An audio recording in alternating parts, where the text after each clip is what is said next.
আসসালামু আলাইকুম ওরহমতুল্লাহ।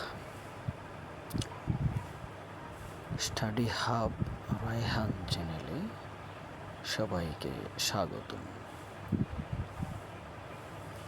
আজকে সেট তথ্য নিয়ে কিছু কথা বলব। আমরা জানি বস্তুজগৎ এবং চিন্তা জগতের সুনির্দিষ্ট সংগ্রহকে সেট বলা হয়, আর সেটকে দুটি পদ্ধতিতে প্রধানত প্রকাশ করা হয়: তালিকা পদ্ধতি এবং সেট গঠন পদ্ধতি।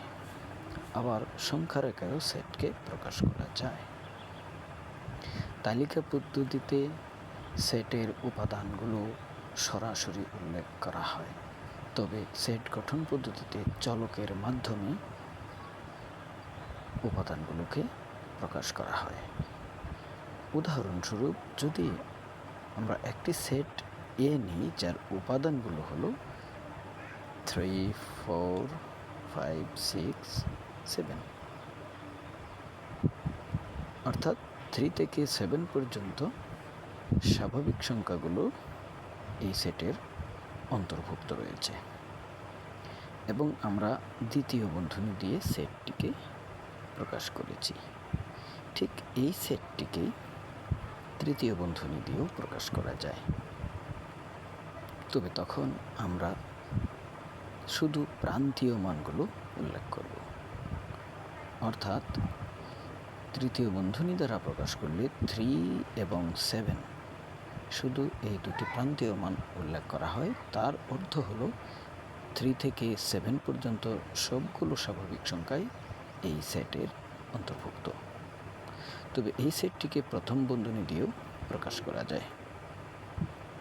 যেমন আমরা 2 এবং 8 অন্য উপাদানগুলো বাদ দিয়ে শুধু 2, 8 লেখা যায়। তার অর্থ হলো প্রান্তীয় মানগুলো বাদ যাবে এবং 2 এবং 8কে বাদ দিয়ে তার মধ্যবর্তী সকল স্বাভাবিক সংখ্যাকে নির্দেশ করবে, অর্থাৎ 3, 4, 5, 6 এবং 7। যদি আমরা সংখ্যাটির গায়ে সেটাকে প্রকাশ করি তাহলে হবে 3 থেকে 7 পর্যন্ত। আর 3 এবং 7 সহ থাকার কারণে সেখানে বৃত্তটি ভরাট হবে। কিন্তু যদি আমরা 2 থেকে উল্লেখ করি 8 পর্যন্ত, যেহেতু 2 থেকে 8 পর্যন্ত উপাদান 2 এবং 8 উপাদান এই সেটের অন্তর্ভুক্ত নয়, তাই সেখানে বৃত্ত ভরাট করা হবে না। আবার এই সেটটিকে যদি তালিকা পদ্ধতিতে প্রকাশ করা হয়, যদি সেটটিকে সেট গঠন পদ্ধতিতে প্রকাশ করা হয়, তবে আমরা এভাবে প্রকাশ করতে পারি: x belongs to n, অর্থাৎ x হচ্ছে স্বাভাবিক সংখ্যার উপাদান যার মান such that x is greater than or equal to 3 and smaller than or equal to 7, অর্থাৎ 3 থেকে 7 পর্যন্ত উপাদানগুলোকে নির্দেশ করে।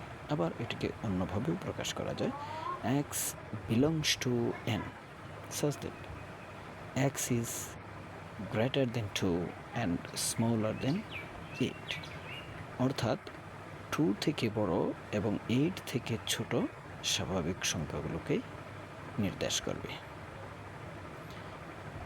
ধন্যবাদ আমাদের আজকের এই সেট তত্ত্বের আলোচনায় অংশগ্রহণ করার জন্য। আসসালামু আলাইকুম ওয়া রাহমাতুল্লাহ।